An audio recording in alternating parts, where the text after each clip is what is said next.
கல்விக்கும் கேள்விக்கும் என்ன சார் வித்தியாசம்? கல்வி என்பது தன்னறிவு கொண்டு காண்பது கல்வி. ஒரு புத்தகத்தை படித்து திருக்குறளை படித்து என் அறிவுக்கு சொல்கிற கருத்து கல்வி. தன்னறிவு கொண்டு காண்பது கல்வி. பிற அறிவாளி கூடாக கேட்டு தெரிந்து கொள்வது கேள்வி. தான் கல்விக்கு கேள்விக்கும் உள்ள வித்தியாசம். இதில் எது பெரியது என்றால் கேள்விதான் பெரியது. புரியுங்களா? கற்றீண்டு மெய்ப்பொருள் கண்டார் தலைப்படுவர், மற்றீண்டு வாரா நெறி வள்ளுவர். கற்றீண்டு ஈண்டுன்னா இங்கே கற்றீண்டு மெய்ப்பொருள் கண்டார், அதுக்கு பரிமேலழகர் என்ன உரை எழுதுவார்னா, அனுபவம் உள்ள ஞான தேசிகன் வாய் கேட்டுன்னு எழுதுவார்.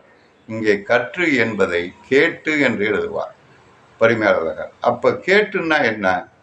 அனுபவம் உள்ள ஞான தேசிகன் வாய் கேட்டு அப்படின்னு எழுதுவார். இப்போ எது பெரியது? கற்பதா கேட்பதா? கற்பதை விட கேட்பது தான் மிகச்சிறந்தது. ஏன் அப்படி சொல்றீங்க?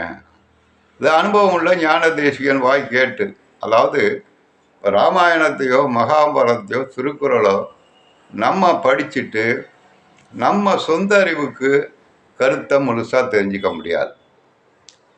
மற்ற உரையாசிரியர்கள் அதை படித்து நன்று கற்றவர்கள் சொல்லி கேட்பது தான் மிகச்சிறந்தது.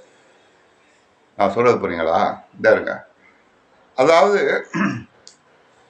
பரிமேலழகருக்கும் திருவள்ளுவருக்கும் உள்ள வித்தியாசம். திருவள்ளுவரும் பரிமேலழகரும் ஏறக்குறைய ஒரே காலகட்டத்தில் வாழ்ந்தவர்கள்.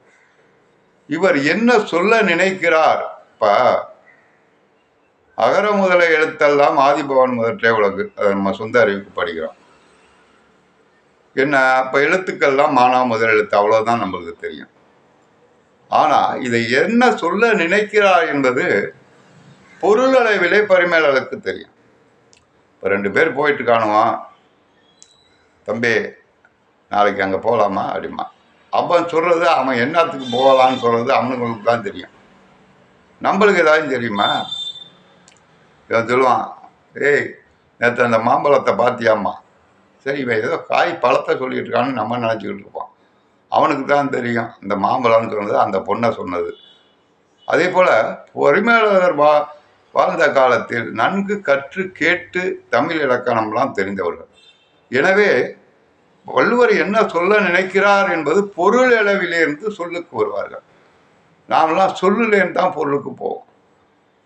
இப்போ மலர்மிசையை நான் மானடி சேர்ந்தால்னா என்ன மலர்னா, மலர்னு சொல்லுலேருந்து அர்த்தத்துக்கு போவோம். அவங்க பொருள்லேருந்து அர்த்தத்துக்கு வருவாங்க. புரியுங்களா?